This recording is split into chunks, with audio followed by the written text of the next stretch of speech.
if you're one of them who is definitely wanting to try a really very good veg starter, trust me, you have to try this Hara Bhara Kabab and you'll definitely make it on repeat. And trust me, nobody will guess the number of veggies which is hidden inside. Now, heat water in a pot. Once the water is heated, I've added in washed and cleaned spinach leaves along with peas and salt.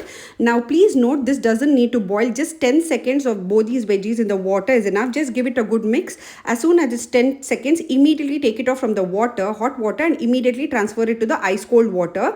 Now, we are doing this to maintain the beautiful green color of both these veggies. Then strain off the water and add it to a blender. If you don't have blender, it's okay, you can add it to the mixie or any kind of mixing jar which you have, and just give it a pulse. Don't add any water. It needs to be coarse paste like this, and keep it aside, not a smooth paste, coarse paste. Now in a pan, I've added in ghee. Once ghee has heated up, I've added in cumin seeds and fry the or saute the cumin seeds really very well till the fragrance of the cumin seeds is infused in the ghee. Now I've added in chopped ginger, garlic and green chilies, and this also needs to be sauteed really very well till the raw smell goes. Now I'm adding in some veggies, like this is chopped French beans, next I'm adding in chopped carrots, next I'm adding in chopped cabbages as well. Now it's completely up to your choice. You can play with the veggies of your choice. Some people add in cauliflower, some people even add capsicum.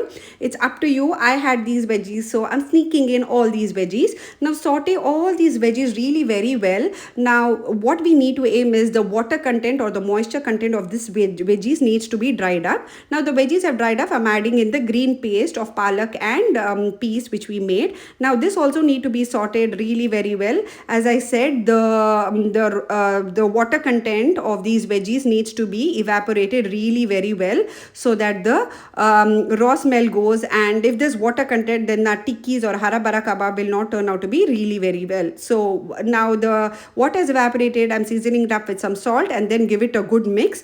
Once it's beautifully mixed, switch off the gas, transfer it to a plate, and once the mixture is cooled, add in grated potatoes and grated paneer. Now please note, don't mash the potatoes and don't mash the paneer, because if it is lumpy, then you feel it very weird when you're having your kebab. So grating is very much important. Now I'm adding in some salt to taste. I'm adding in some Kashmiri chili powder. I'm adding in some chaat masala, very basic spices. Next I'm adding in some jeera powder, some cumin powder and some garam masala. Just basic masalas which is in your shelf. Trust me, everybody will love it. This kebab turns out to be better than your non-vegetarian as well. So I've added in the spices, and then I've added in some crushed kasuri methi as well. Now I'm adding in chopped coriander leaves, and then mix it really very well. Just combine the veggies mixture really very well with along the masalas, the potatoes. You need to see to that all the veggies along with the masala are combined really very well. Now it's been combined. Now what you need to do is gradually add in breadcrumbs along with corn flour.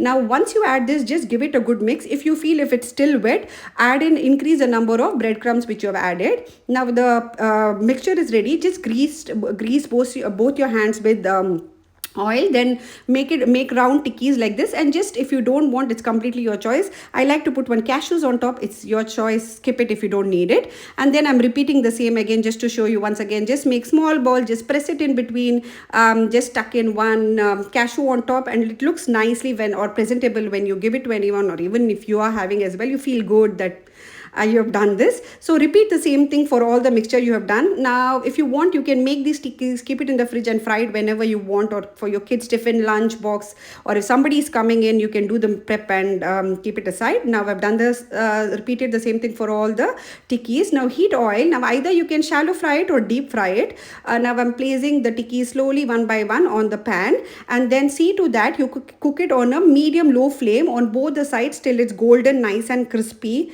Trust me, you will love it. You don't need any kind of dips or sauces, but if you want to, you can have it with pudina, mint chutney or ketchup. But trust me, you'll have it alone and it'll taste better than your non-vegetarian starter. I was even surprised when I made this, and I usually make it on repeat, and my son does love it as well. So if you like my recipe, please don't forget to like, share and subscribe. The measurement and the ingredients on the screen. As I always say, enjoy your food. Please don't forget to like, share and subscribe.